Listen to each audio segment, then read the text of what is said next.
Welcome. You have entered the zone of high strangeness, a place where the unbelievable is believed until proven otherwise. This is Gary Wheeler, your host, here in lovely Rockland. I believe second day of spring. It's 16 degrees outside with a wind chill factor taking it well below zero, I would imagine. So all we can hope for is we know it's coming sooner or later, and at the moment it seems like it's coming later, but it's still beautiful outside. This evening or this afternoon, it's going to be a continuation of the interview with Linda Maulton Howe.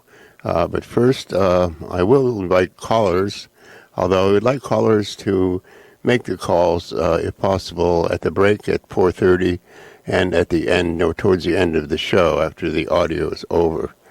I do appreciate people calling, and especially people who have had some sort of UFO experience or know somebody who has or has a strong opinion one way or another on the subject. And I would like to thank my sponsors, Diverse Landscapes here in Rockland, and Eric Best, who's an author, a business consultant, and a good friend.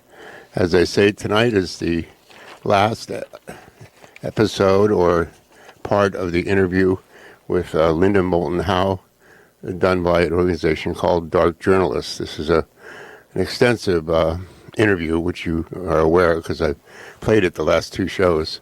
And Linda Maulton Howe is probably the most foremost investigative reporter on UFOs, especially around the issue of cattle mutilation, which has been attributed to the occupants of UFOs who seem very interested in the biology and certain parts of the cows. And she studied this extensively and worked with the ranchers and the police when these cattle were discovered.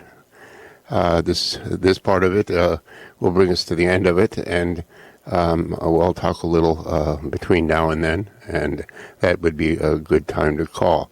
So without further ado, I'm going to continue with the interview of Linda Maulton Howe. Dark journalist, continuing with investigative reporter Linda Maulton Howe. Now, Linda, one thing I think would be tremendously helpful at this point, since you're mentioning types of ET visitors, with all your knowledge and background on this, can you describe the characteristics of just those three types you've mentioned? So that would be the Nordic blonde type, the praying mantis, and the gray with the large eyes. One big edit here. Sure. This is a refinement. Thank you. I'm sorry, but it's as if I'm in a moving river and there's new information all the time. Oh, please, go for it. I personally think that the correct delineation, which was absolutely in the 1983 document I saw at Kirtland, they had capital T, little a, little L, S, talls, and gray ebens in that document that I saw. The talls were never characterized as blonde, brown, red, anything. Okay. What I have been learning recently is that there is a tall group. There are shorter groups. There are scaled groups. And that the tall ones stand out because they're tall, whether they have any hair at all, whether they have red hair, blonde hair, brown hair, they're tall. They're 7 to 8 feet. That's tall to humans. So we have been conditioned again to think that there are tall Nordics because they do come up. But the tall with blonde hair is only a part of the talls. Yes. So I think that the more we learn, and those of us who get exposed, we should try to keep refining everybody else's ability to think about this in more detail. Yeah, that there are tall types. And even among the tall types, this has been a recent revelation. I talk about it in Glimpses Volume 2 in abduction cases to some degree, but this is now more of a recent and firm division. Among the tall types, There are talls like Prometheus who think we should have the right to live and be alive and keep evolving. But there are other talls that take a kind of Nazi point of view. Uh-huh. We made you, so we have the right to destroy you or anything we do. So then that means it would really be difficult. You would have you would have things that look the same, but they are on opposite political sides over us. Yeah. And that the grays may be divided into factions, the scaled ones may be divided into factions. So the landscape becomes as complicated as the Earth and ISIS in the Middle East and everything that's going on now, just writ large. And that's why, if it's that complicated, if the big story is what is allowable to do with life, it really does come back to believing that you have a soul, that there is the recycling of souls is the machinery of the universe. Reincarnation is real. We go in and out of a variety of bodies, and in that, the intelligence of the soul and its experience grows, and that eventually, if you look back from far enough toward the divine field, this is like the bubbles of froth on the sea. It's as if the soul itself must go through the yin and yang, the black and the white, in order to come to some experiential knowledge. And that choices are made out of knowledge, not with somebody with a whip. And somehow we're in the froth. Earth is in the froth. Evolving primates are really in the froth. And maybe out of all of this, that if we could just get past all the lies, all the concoctedness of the planet, and everybody knew the same truth, and there no longer was a 1/2 or 1%. They were the only ones allowed. And we might really be on a planet that was the way the United States felt to me when I was growing up. Fascinating. Yeah, I can imagine. Well, you also see a powerful influence from ET intelligence in our ancient past. And of course, you regularly appear on the Ancient Aliens TV show. But it seems to me, and correct me if I'm wrong, that your conclusions on this line up very closely with the work of the late Zecharia Sitchin. And he wrote about the Anunnaki visiting early Sumerians and the two powers, one being called Enlil and the other Enki. And they had a lot to do with human development at that time. Enki and Enlil. Right. Enki, E-N-K-I, was like the Prometheus character in the Greeks. Enki loved humans and thought we had a right to live. Enlil, who was responsible for overseeing our creation for their labor to go down in gold mines and do that sort of thing. Enlil thought that we should be destroyed once they were through. That's been the historic argument from the Sumerian, Mesopotamian, what was always considered mythology. See, it was safe. Anything that's put in mythology is safe. So when you bring it out of mythology and you say 5,000 years ago, tall extraterrestrials, maybe from Mars and Sirius and Zeta Reticuli 1 and 2 as 2 or 3 new downloads from Air Force colonels seem to suggest that it's becoming more of a story that we're at a long line from Zeta Reticuli, Sirius B, Mars, and a history that someday maybe humanity in the far future will be told about the truth there. And we then are at the third planet from this sun, with only the current standing up primate only has 35,000 years, and the Neanderthal story and the Mesopotamian Sumerian story In an odd sort of way, to me, they sort of link in my mind for this reason.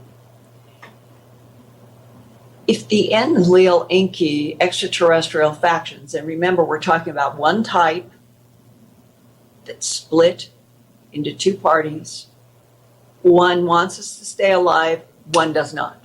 Right. 35,000 years ago, give or take, Neanderthalensis had been on the planet for quite a long time with a bigger cubic brain capacity than Homo sapiens. We now know that Neanderthalensis buried its dead, put flowers on the graves because scientists have now found the pollen.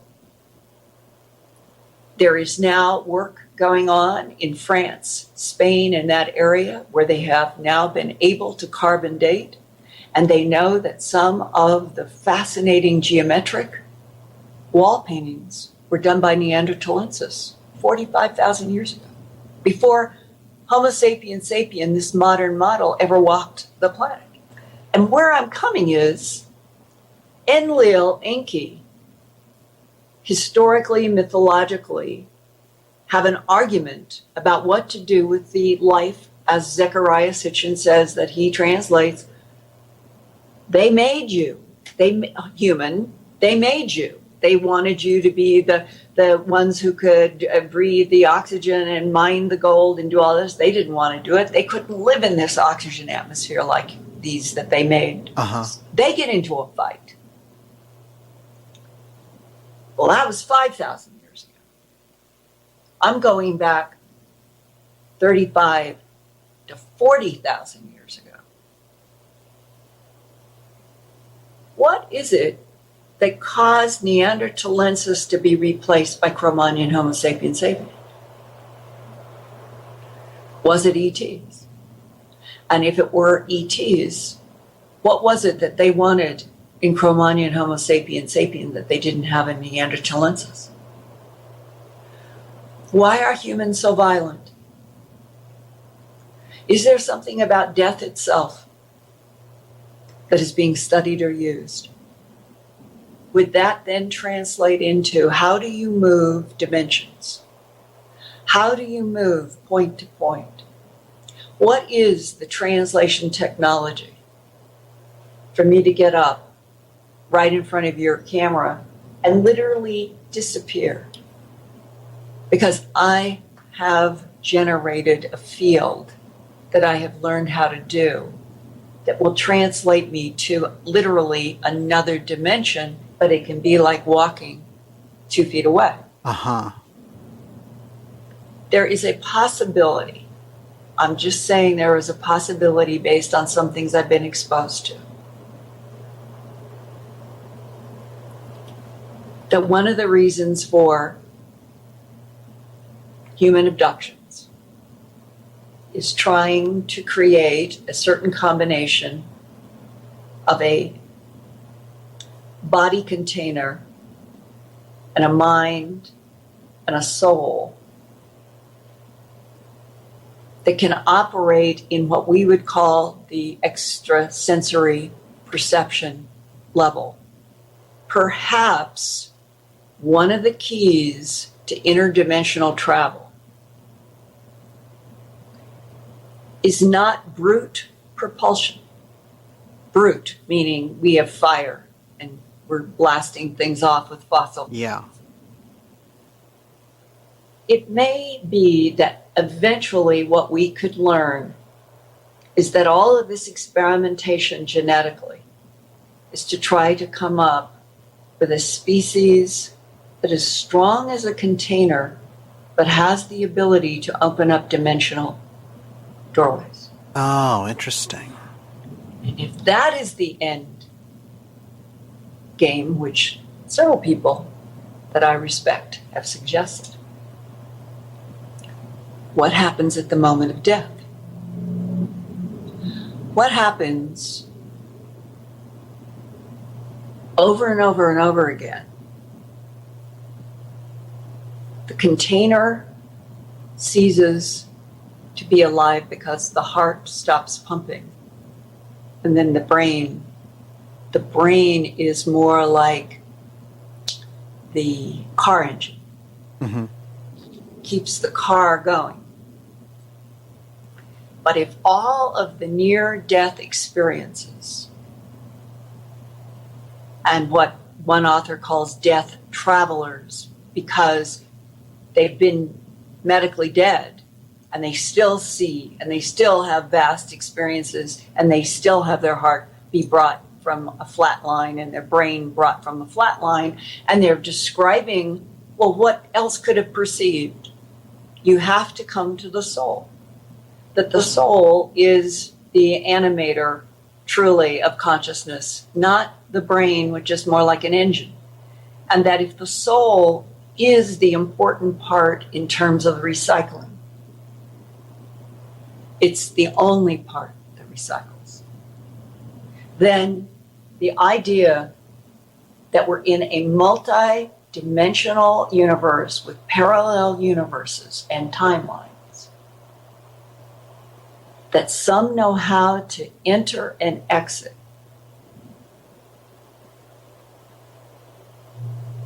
that's probably the key of what the Department of Defense would like to know.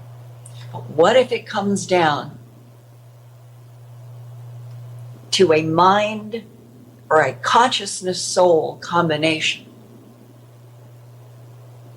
It has nothing to do with brute force of fuel. And I personally think that's part of how complex all this is. So this deeper knowledge of the soul and the soul's connection to the greater, let's say, cosmic whole may lead to this understanding that the soul is the vehicle for interdimensional travel, and that this might be what both the off-world visitors and the defense establishment is trying to find out. Which would make a great deal of sense and explain why we're left in the dark so much on this. But what are the real implications of this idea? What if the goal is to take that which works, and that when you look at Plato and you look at all of the old philosophers, they were definitely plugged into something that was saying there is no real death. Right. Well, we mourn constantly, every minute of every hour on this planet, over those things that are dying. And if we really did know, we lived it, the wakes of the Catholics would make sense. That it is a celebration of another step in a recycling that's going to go into another container that will have that knowledge from this life, and on and on and on it goes. Right. But on this planet, there are societies of humans that have had, I think, some of that perspective. But for the most part, in the 21st century, we are emphasizing only the most physical. Definitely. And people are even afraid to use the word soul in some cycles or circles because they feel like it is somehow connected to something that sounds spiritual. And if we could connect the knowledge of the soul and all of its recyclings with the engine of the brain and the container of the body, what humans could do would probably shock the universe. It's an amazing realization and just mind-bending. You can almost feel the real struggle that's going on there behind the scenes. And this brings us to one of the most interesting areas of your research, which is ET resurrection technology. Now, what is the background on this really unusual aspect of your work?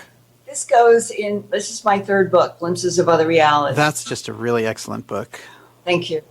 And the High Strangeness subtitle, I wanted to put in the second volume. The first one was Facts and Eyewitnesses. And so it was hundreds of photos and documents. And Facts and Eyewitnesses is really, really valuable from an evidentiary point of view.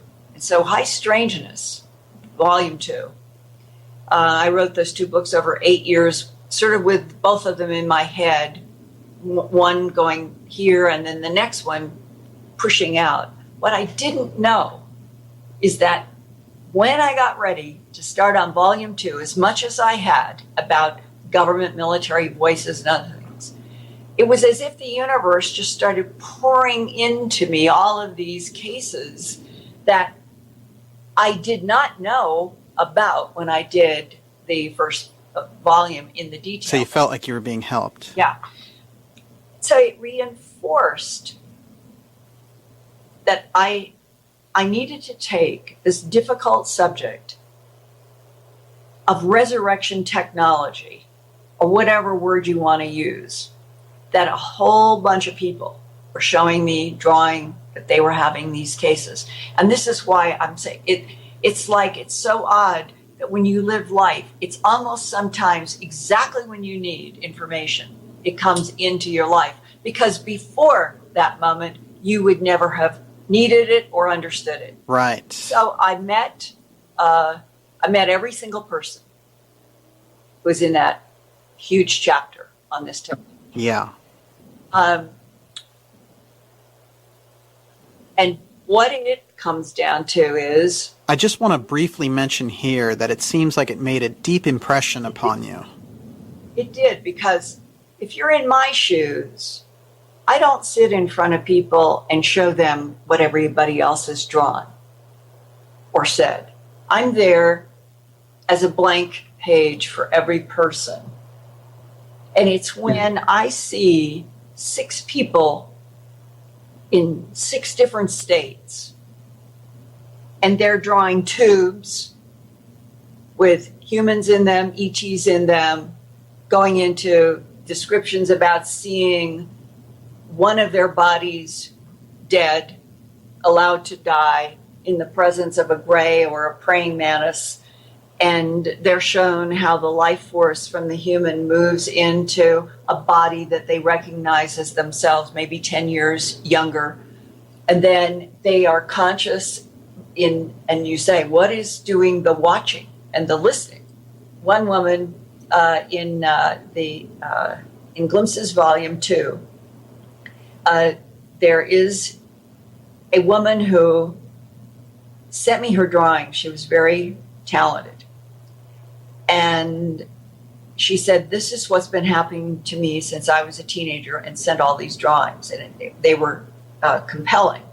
And that led to me finally getting to where she lived in California, drove a long way, met. The whole idea was for me to meet her and have her tell me directly what's behind a lot of these drawings. And I recorded it all. Okay.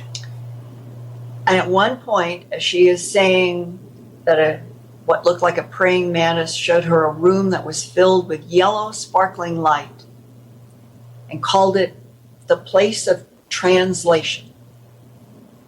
And she didn't understand what that meant. Then from the praying mantis at the room of translation with all the light, she is taken to another room, and it is sort of a gray, a sort of gray, not the big black goggles on.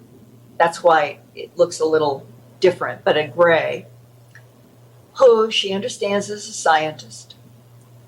And he explains, everything's telepathically and by demonstration. Takes her and shows her a man who looks terrible. He's laid out on a slab, and the telepathy is, this is a man who is dying of heart disease. But it is vital that his entity, which she gets in her mind, entity is soul, remain in the same kind of container, his body, not diseased,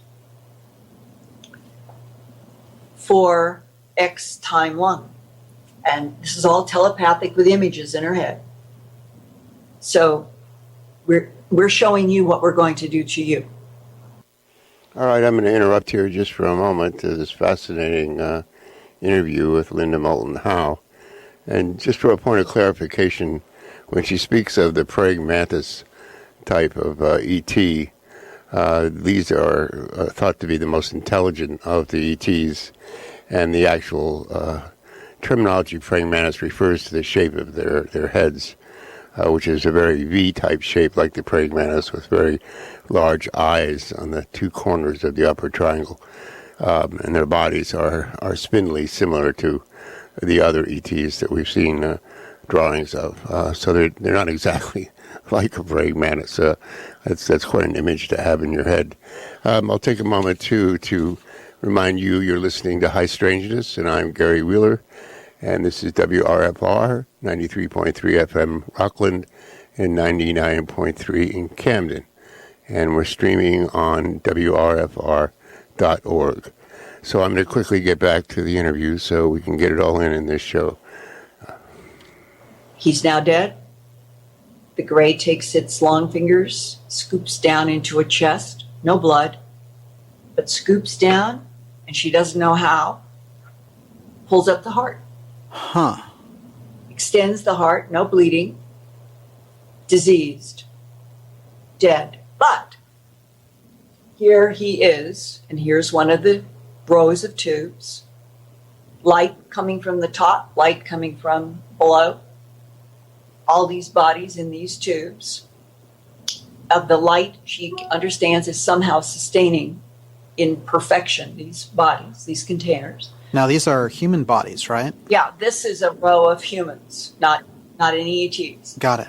And that all of this is happening rather fast. She sees gold, white light, about 3 feet, come from this part of the man. He's lying on a table, but she sees it come right out of here, which is so interesting that is the old Tibetan Bhutan, the idea that the soul departs the body right here. So the opposite side from the pineal gland. The pineal is right back here by about a half an inch or an inch. This is coming up through the dragons of Eden, I suppose is what Carl Sagan would say about here, this base of the brain. But it isn't like it's coming from here, it's coming from here.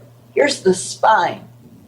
And Kundalini has to do with that animating energy of the human container that is related to the spine. And all 6 of these people who have seen this, they see the light leave this way. And it traveled across the room, entered one of the tubes of what looked like this man who died, but 10 years younger. And somehow, this is the part that it's not filled in. Did he animate in the tube and come through the glass and onto the... All she knows is she saw that. And then that man is standing on the floor and she drew it, what she saw. So things are, as always in abductions, they're pieces. Uh-huh.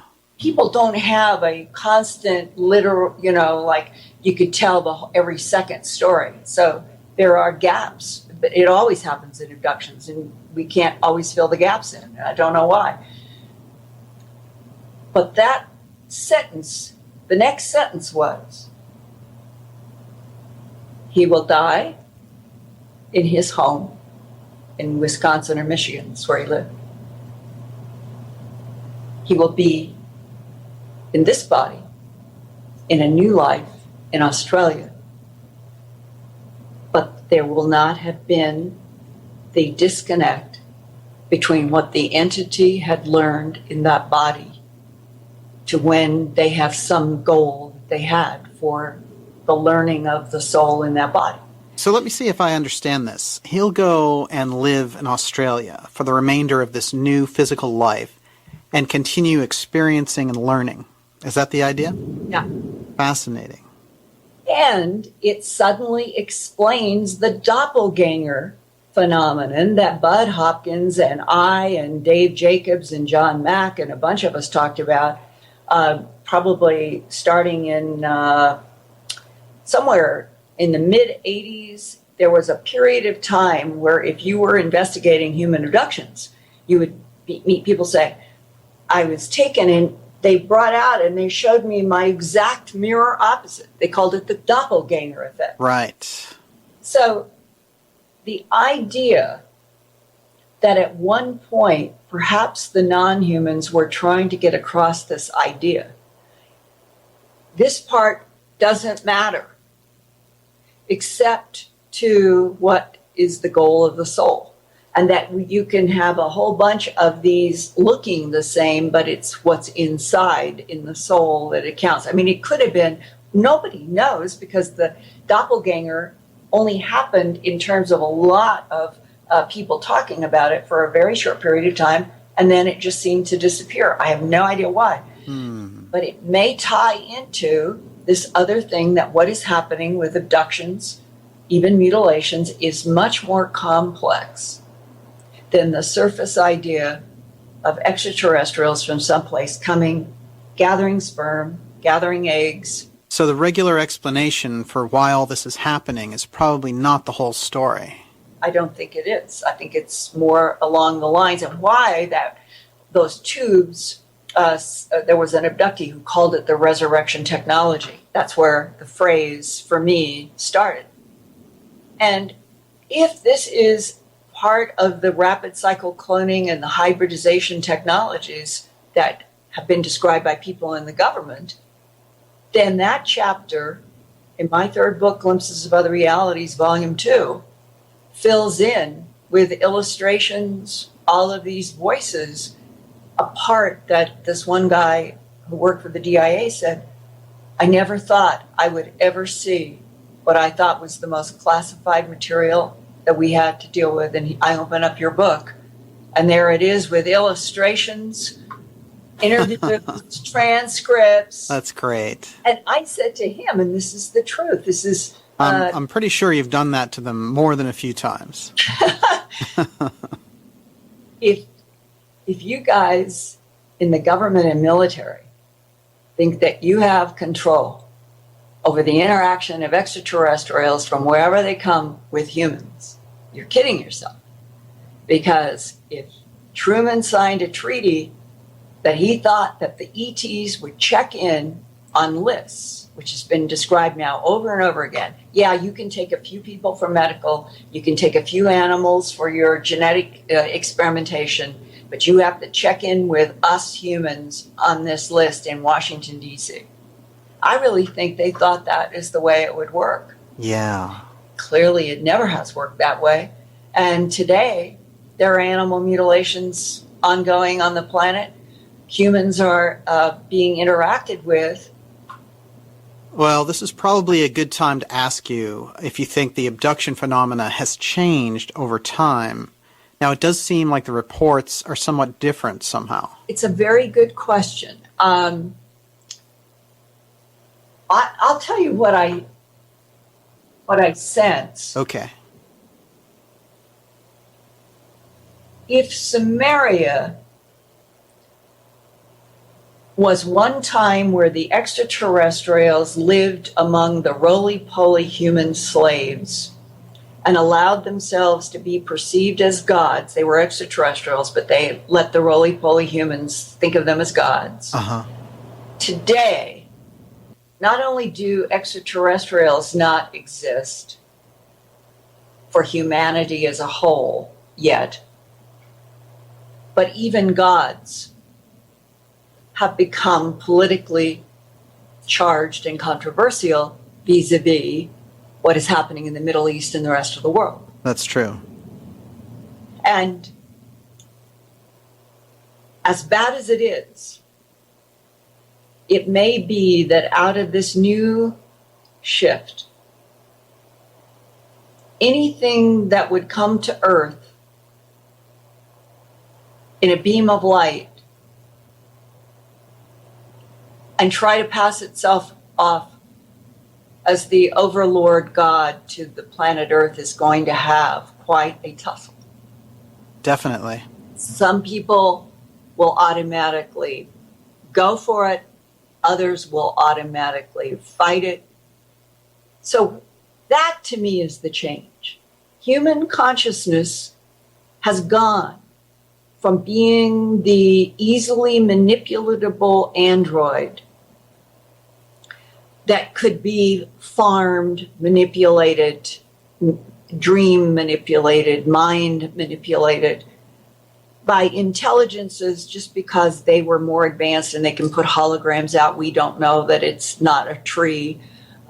Those are all parts of the technology. Sure. Neutralizing gravity, holograms we can't tell from the environment around us, being able to project holograms in the sky if they so choose, being able to bend space, time, point to point. Those are technologies that would have appeared to human minds 5,000 years ago as magic or gods, if so introduced to humanity. So I think today it is a blessing and a curse. We are in wars over gods, but it has made us more seasoned, less vulnerable, perhaps. And would we ever be less vulnerable if the governments would just tell us everything? Just to know exactly what our place is in this universe and whatever shows up, to have a taxonomy. You see any of these? Don't worry. You see this one? Call us. Oh. Why can't we have that kind of relationship? And if we did, and things being able to come to planet Earth and make us get down on our knees and do their bidding, I think would end. And that is not to say that I think there is a powerful other dimensional interaction between what has been called angels, what has been called other dimensions that seem to have a closer relationship to the divine fields. And that's where maybe a whole new language, maybe out of all of this, the froth. We have to get through the froth on the surf. We have to get to the beach, and we have to learn to stand up without killing each other.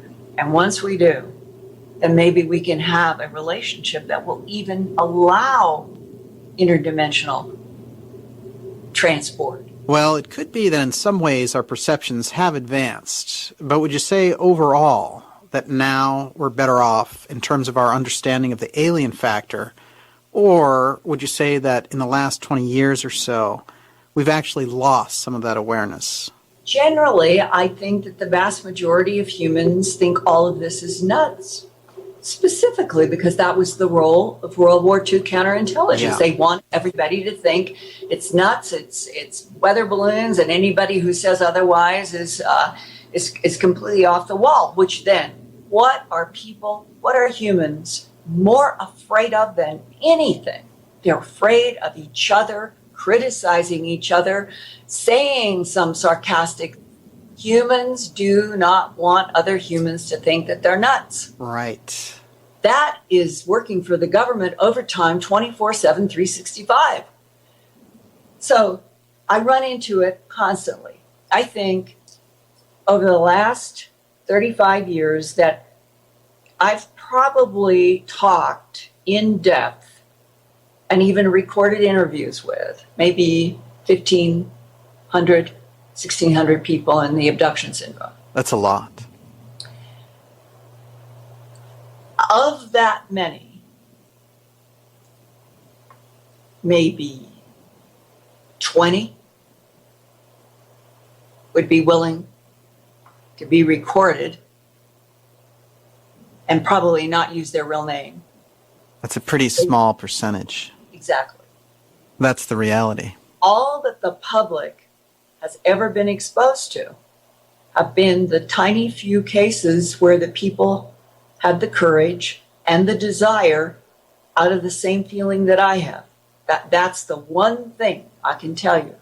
The human abductees resent the idea that this is happening. It's real. But the government is enforcing it doesn't exist, it's all nuts, go home. To protect government security interests. Oh, that's such a wall of secrecy there.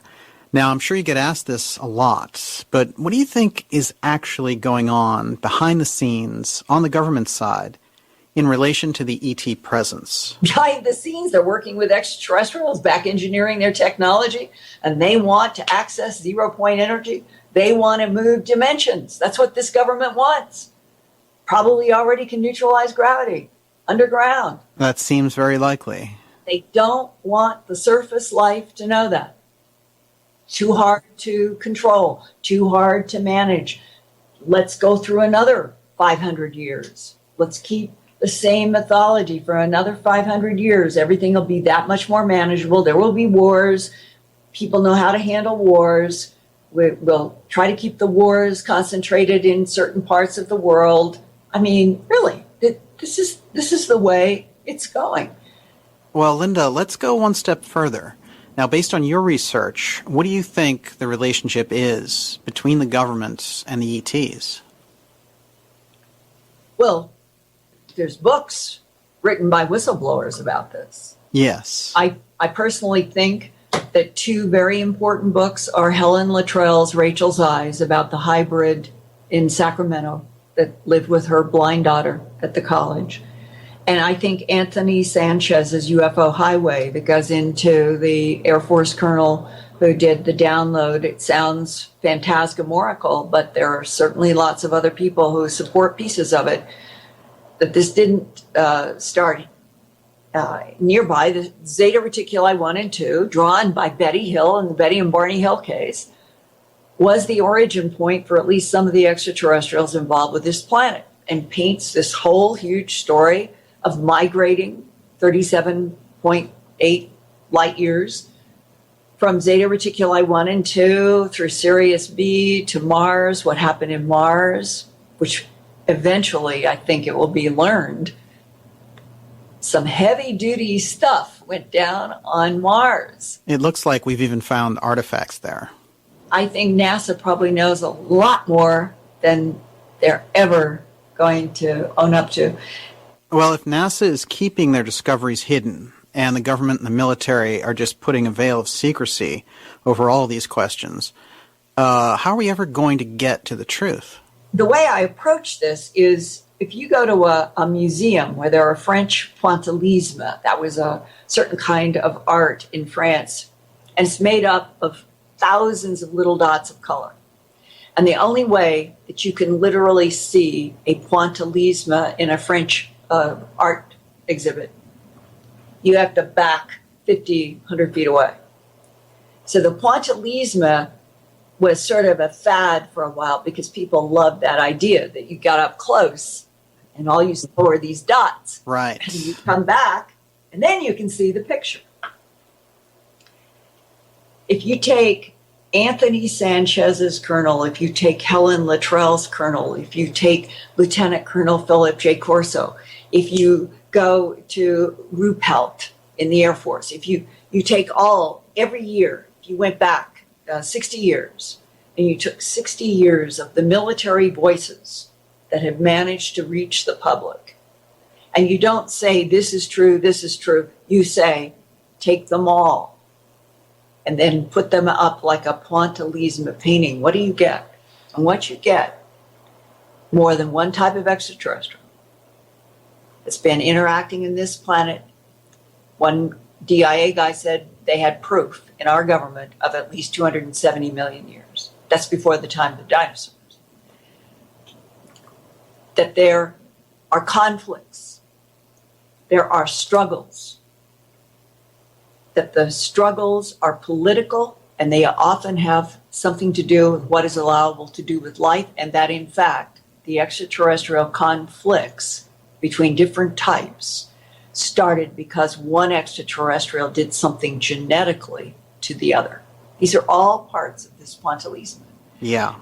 So when you get to Earth and you get to the Eisenhower briefing document and the Majestic 12 and the Psalm 101 briefing, which is a training manual about how you go out and collect, craft, bodies, dead and alive, how you crate them, where they go, everything. I mean, And you've done amazing research on Psalm 101. the Psalm 101 is, I think, it's the most important document that's been released. And Stan Friedman would say the Eisenhower document. You put the two together, you've got a lot of the story. Absolutely. And if that tells us a lot of the story, what are the sort of crucial missing pieces for you now? What I'm struggling with after all of this, I accept that there are different extraterrestrials. Some have good intentions, some not so good intentions, that we are in a cosmos that we see white suns in a black sky at night in this earth, and we see a blue sky during the day. All you have to do is move to Mars or even out to Pluto, and your days and your nights are going to look completely different from where we are here. And if you go to Zeta Reticuli 1 and 2, if you go to Sirius, if you go to whatever star system, what the universe keeps showing is that life is down miles in gold mines, in hot sulfur steam cracks in the ocean,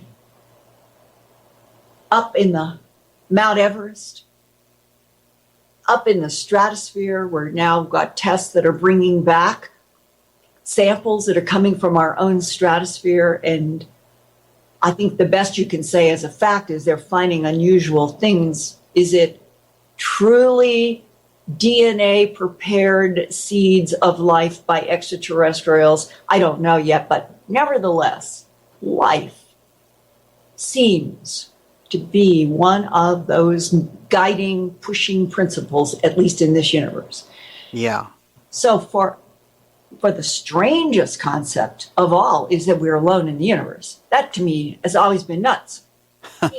It's getting past that to we're in a universe teeming with life, that the longer we are going, the more we hear back from people who have had near-death experiences or died and were still able to come back. We are only truly glimpsing in human life maybe this much. And it's enough to cause all of the froth that we get on earth. But at the moment of death, if we absolutely knew at the moment of death that the most important part of us, our soul, is going to leave this, and that the options are infinite of where the souls might go because of resonant frequencies that the soul gathers having to do with the choices that it makes going in and out of different containers, then the reason of extraterrestrials that may be having a problem surviving because they're much older, it only makes sense that they would be trying to come up with resurrection technologies and finding planets where they had fresh genetic material. And that there is something at the big picture level, the pointillisme, that I'm not afraid of it at all. I've never been afraid of the animal mutilation. Something in me always felt, before you know otherwise, try to have compassion for whatever these beings are that are doing this strange way on this planet. So in the year 2015, going forward, I really, in every ounce of myself, for the sake of humanity, I would like to see all the governments tell the truth, show everything that they have, give us taxonomies, give us the guidance, and then let the human collective, the whole planet, if we could get on the same square, so everybody felt like whatever's going to come in the sky, there's going to be an honest news report on CNN or BBC or wherever. about it. And that eventually a feedback of honesty about the non-humans in this universe might actually have a positive impact on people beginning to believe their governments. Who believes anyone in government today? There's very little trust out there. And they go into it to make money and lie. Definitely. It needs to be turned back around. Those who serve in government should be serving the people. I think that this country was founded on the right idea. So would opening up the truth about this universe, reincarnation, body, mind, and soul, would it stop wars? Well, that's a powerful question and really cuts to the heart of how important it is to raise our conscious awareness and see through to what's really happening. And I'd like to take a moment here to say that the kind of reporting that you've done, what I call fearless reporting on these difficult subjects, is exactly the bold approach that's necessary. Because when you're talking about ET visitors, there's nothing tentative about it. And you don't say, well, it could be anything. You really deal with the facts. And on this subject, that's very unique. Well, I think a reporter who sits with a lot of people, sheriffs, other reporters, pathologists, veterinarians, you have to realize I wasn't doing this in a vacuum. Every step has been reaching out to as many people as possible. So when you begin to see the evidence for yourself, and you have other people who are saying, a vet, I opened up these cows for the sheriff's office and they didn't have hearts, they didn't have bladders, there's no excisions, not to start all over again, but to say the important ground I've been trying to walk all this time has been going for hard physical evidence. And that begins to separate out the people who have real hard knowledge and know this is not speculation about the animal mutilations. No question. This is hard physical evidence, and law enforcement knows it. Just remarkable. You now have a re-release of your Alien Harvest book. Yes. It's amazing. The first version was incredible. I can only imagine what's in the new one. Can you tell us a little bit about some of the updates? Well, an Alien Harvest was like when you feel like you're going to be destroyed or killed. That was the energy. I had been up against a lot of rough things, and I thought, before I die, I have to get out the truth as I knew the truth. Whether it's to 100 people, 1,000 people, I've got to try. And during that period of time when I did an Alien Harvest, I was literally typing on a typewriter, cutting with scissors, taking Scotch tape, and putting the book together like that. Computers were in not a very advanced state in 1988 to 89 when I worked on that book. And I had people who would do the little tiny floppy disks like this. So you could get a little bit on, and then I'd have to take boxes of these to a printer. Oh, that's great. And it was like carving the book in granite. And it was like blood, sweat, tears, and skin went into an Alien Harvest. And when I had the first, because it was done as a hardcover in the first edition, in my hands, I had a dear friend with me, and it was spontaneous. I literally fell to my knees, clasping the book, because I was still alive, and the book was there, and I knew that anybody who read it, they would not be getting edited, they would not be getting spin, that everything in there was as close to the truth as I could give on everything. So. What a great feeling. Okay, I'm going to stop it there. There's only a minute or two of the original interview left, and that's the crux of it. And she is one amazing woman as far as I'm concerned, and has really put a lot of information out there that most people would find very difficult to deal with, but fascinating. And some of her interpretations make more sense to me than most of our other myths that we have about our origins. So I thank you for listening, and we will continue with other things next week, and this bizarro world will continue to move on, hopefully a little warmer in the near future. But always remember to embrace the mystery, and especially embrace the mystery that is you. Good day.